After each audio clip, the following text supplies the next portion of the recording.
Meanwhile, in another corner of the Triverse, just through the portal, lies the Mirrorverse, a realm where every shadow tells a story. As the spaceship Endeavour travels through the stars towards a mystery that had captivated humanity for years now, the Hollow Moon. At the controls, Captain Kean Blaze leads with a determination shaped by past losses.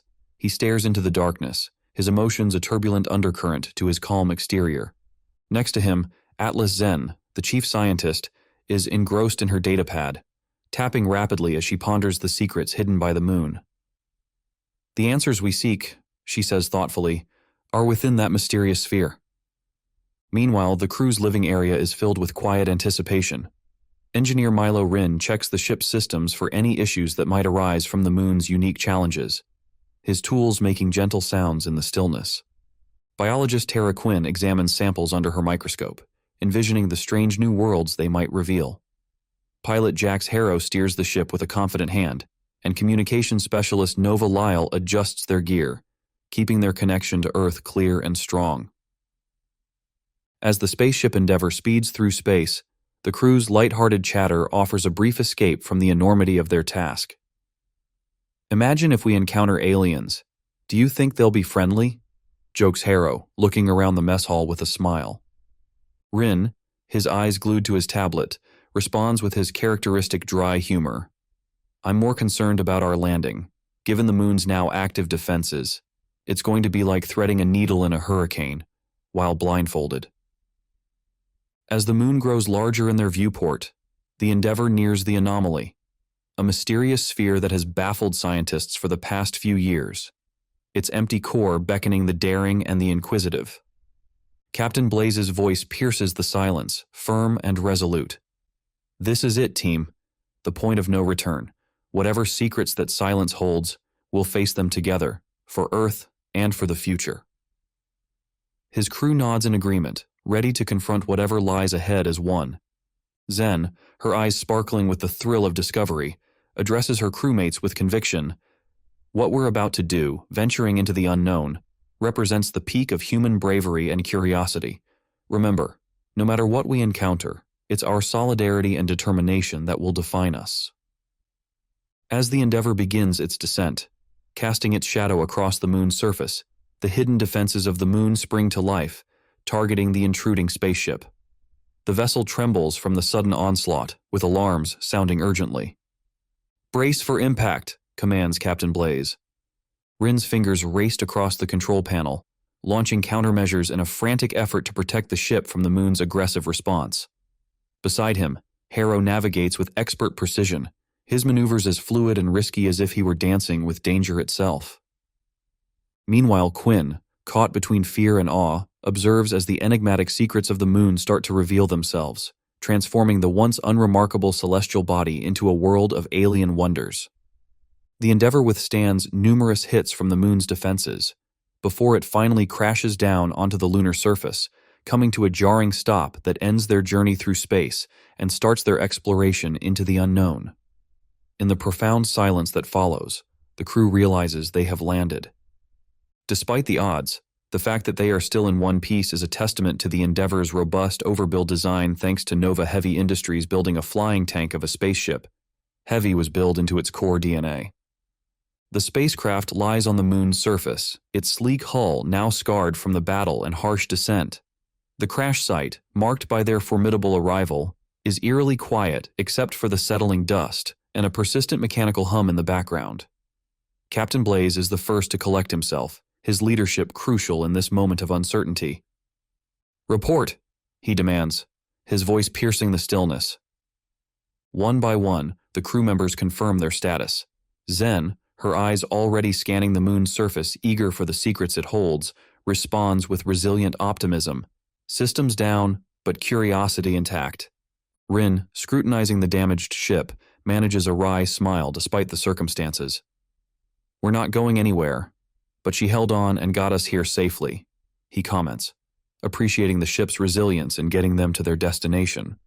Harrow, always the pilot, feels a twinge of defeat as he surveys the cockpit. "Wasn't exactly the landing I had in mind," he admits, his gaze on the controls that now flicker weakly, barely holding on to power. Lyle's voice, calm and reassuring, cuts through the tension, offering a glimmer of hope. "Communications are down, but I've got a feeling we're not alone," she says. As they step out of the wreckage, the moon's surface reveals its stark, haunting beauty. A vast, gray expanse unfolds before them, leading to an unnatural structure. An entrance, clearly shaped by intelligent beings, invites them to venture into the mysterious darkness that lies beyond. The crew tread lightly on the lunar soil, the gravity of their situation as gentle as the moon's own pull. Ahead of them, the entrance stood like a silent invitation, or perhaps a challenge, its purpose and creators remaining a deep mystery that tantalized their minds like a lock needing a key. Breaking the quiet, Rin mused with a hint of humor. "Do you think they have a welcome mat, or is that too much to hope for?" Quinn, peering into the gloomy depths beyond the entrance, responded, "If they did, I doubt it said welcome humans. It's probably more like enter at your own risk." As they moved inside, a corridor stretched out before them, its walls adorned with symbols that shimmered faintly in the sparse light, forming a language forgotten by time. Zen, her fascination evident, traced the mysterious patterns with a gloved hand. These markings, they're not random. They're telling a story, if only we could read it. The air inside was stale, a testament to the passage of time untouched, drawing the crew deeper into the lunar depths. As they moved forward, the mechanical hum intensified. Harrow, eyes locked on the path before them, whispered, "Feels like we're walking into the belly of the beast." Lyle, busy adjusting her equipment to chart their course, simply nodded in agreement. The corridors of the hollow moon stretched out endlessly, revealing more of its secrets as the Endeavor's crew delved further. Their lights threw long shadows against the ancient walls, and the heavy air seemed to carry whispers from ages past. It was deep within this labyrinth that they stumbled upon a relic from the previous mission, a beacon, its light weak yet determined, standing as a silent sentinel in the darkness. Captain Blaze cautiously approached the device, pausing a moment before pressing play.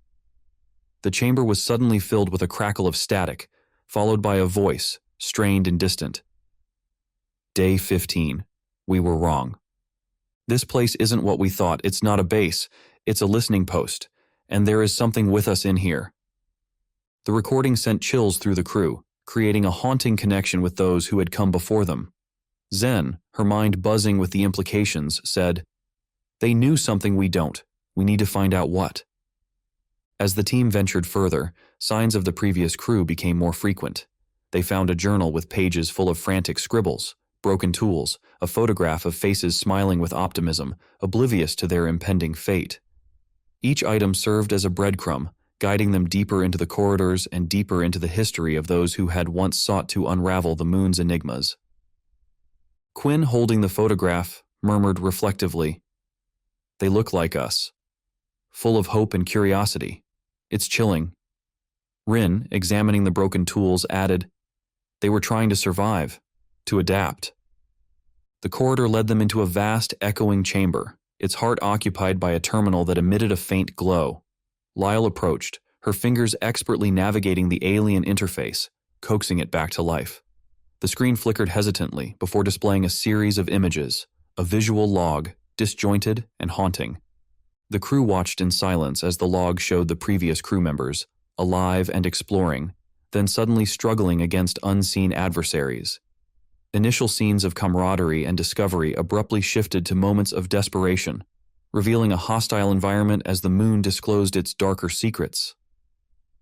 Harrow, his voice soft yet laden with implication, broke the heavy quiet. "They were cut off, but it looks like they found something they weren't supposed to." The video ended abruptly with a final, unsettling message. "They are coming." Before the message could be completed, the screen went dark, the unfinished warning leaving a heavy tension hanging in the air. Who are they?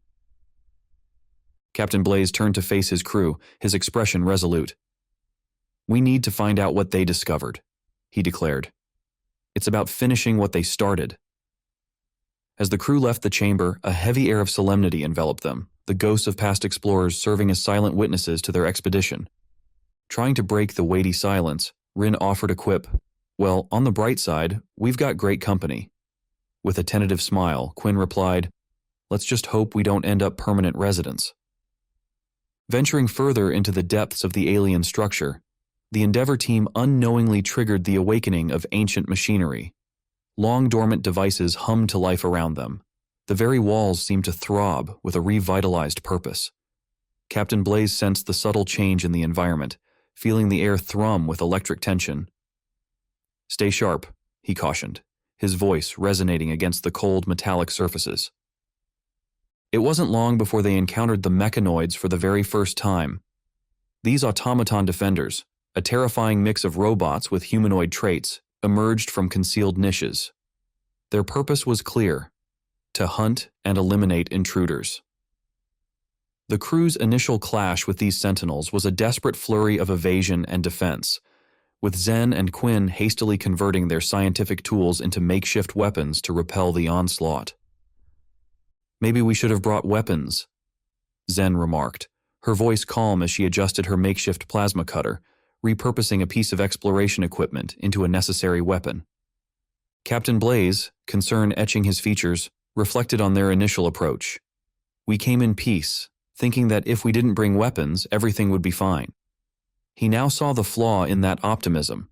Not all situations can be resolved with peaceful intentions or logical solutions. Zen quickly retorted, at this rate, we will be leaving in pieces, though. As the crew pushed deeper, the challenges escalated.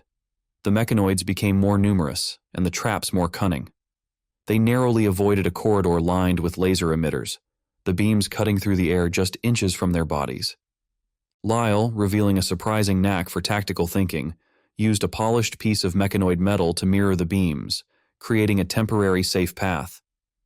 Guess all those puzzle games were good for something, she remarked with a hint of pride in her resourcefulness. In an atmosphere of unending vigilance, the crew discovered a central hub, a vast chamber whose ceiling vanished into darkness. Here, the mechanoids attacked with unyielding ferocity, swarming from every direction. Captain Blaze, leading courageously, engaged in a fierce battle with a particularly daunting mechanoid. Its limbs, sharp and relentless, whirled dangerously, aiming to strike him down. Skillfully dodging its attacks, Blaze used their improvised weapons to strike a critical blow to the robot's exposed core. The mechanoid collapsed, reduced to a heap of obsolete technology, no longer a menace. Panting, Blaze quipped, "Seems like they don't make them like they used to," his words lightening the mood while he masked the rush of adrenaline still surging through him.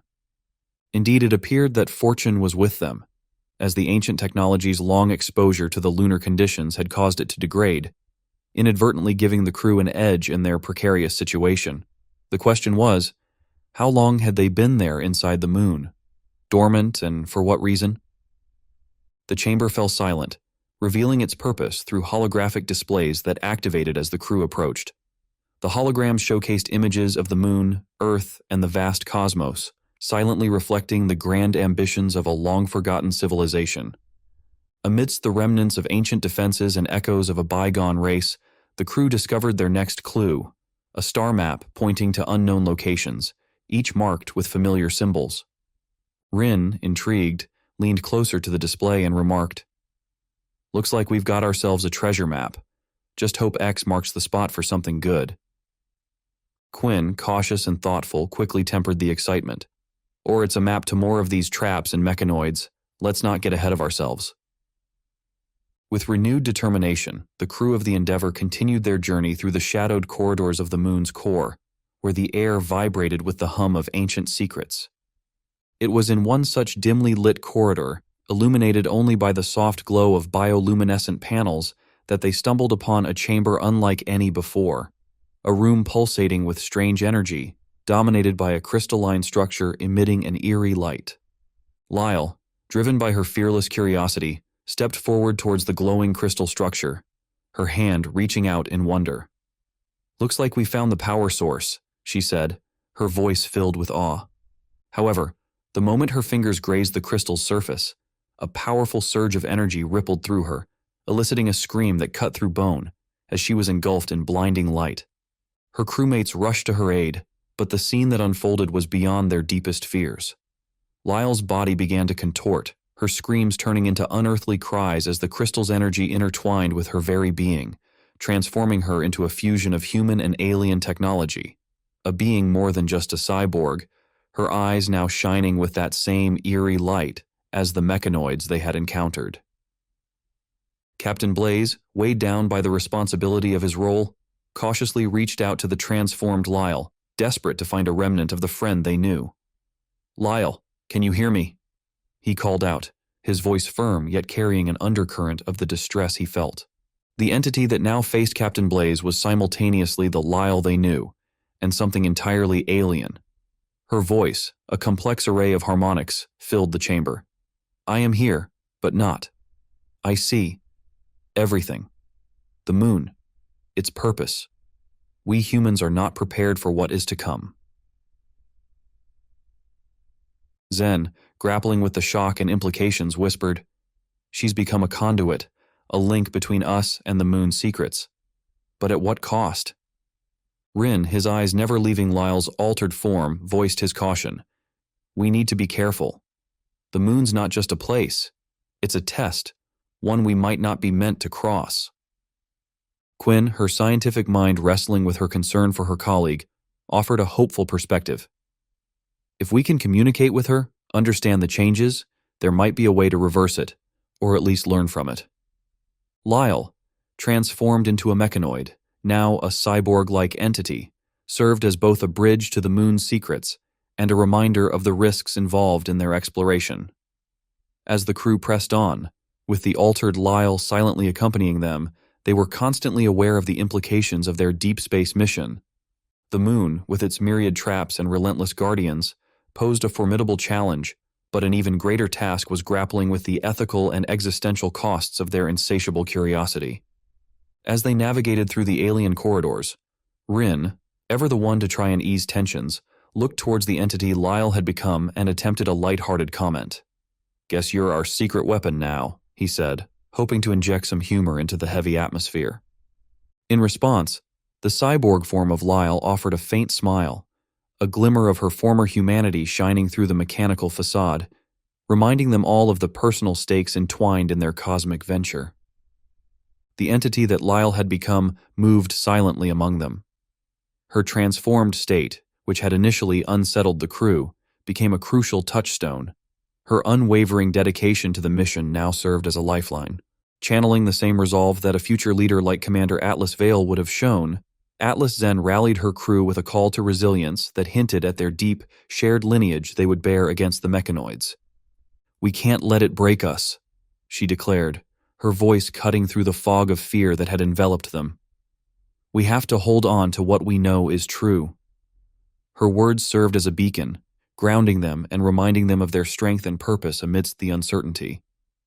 Strengthened by Zen's words, the crew banded together, drawing strength from their shared resolve and the unexpected steadiness of the cyborg Lyle. Days later, deep within the heart of the hollow moon, the crew of the Endeavor stood at the threshold of a revelation that promised to redefine their understanding of their place in the cosmos.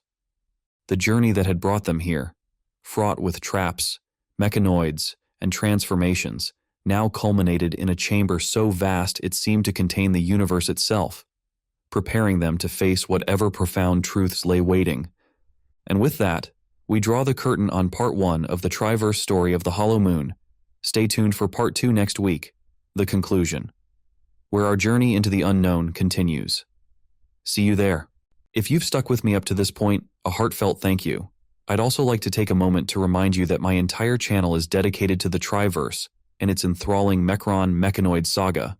While many of the stories stand alone, allowing you to dive in at any point, crafting these narratives takes about 4 or 5 days each, so your patience is greatly appreciated. If you find yourself enjoying what you see, consider exploring more of my videos. Each one, in its own unique way, weaves together more of the overarching story I'm telling.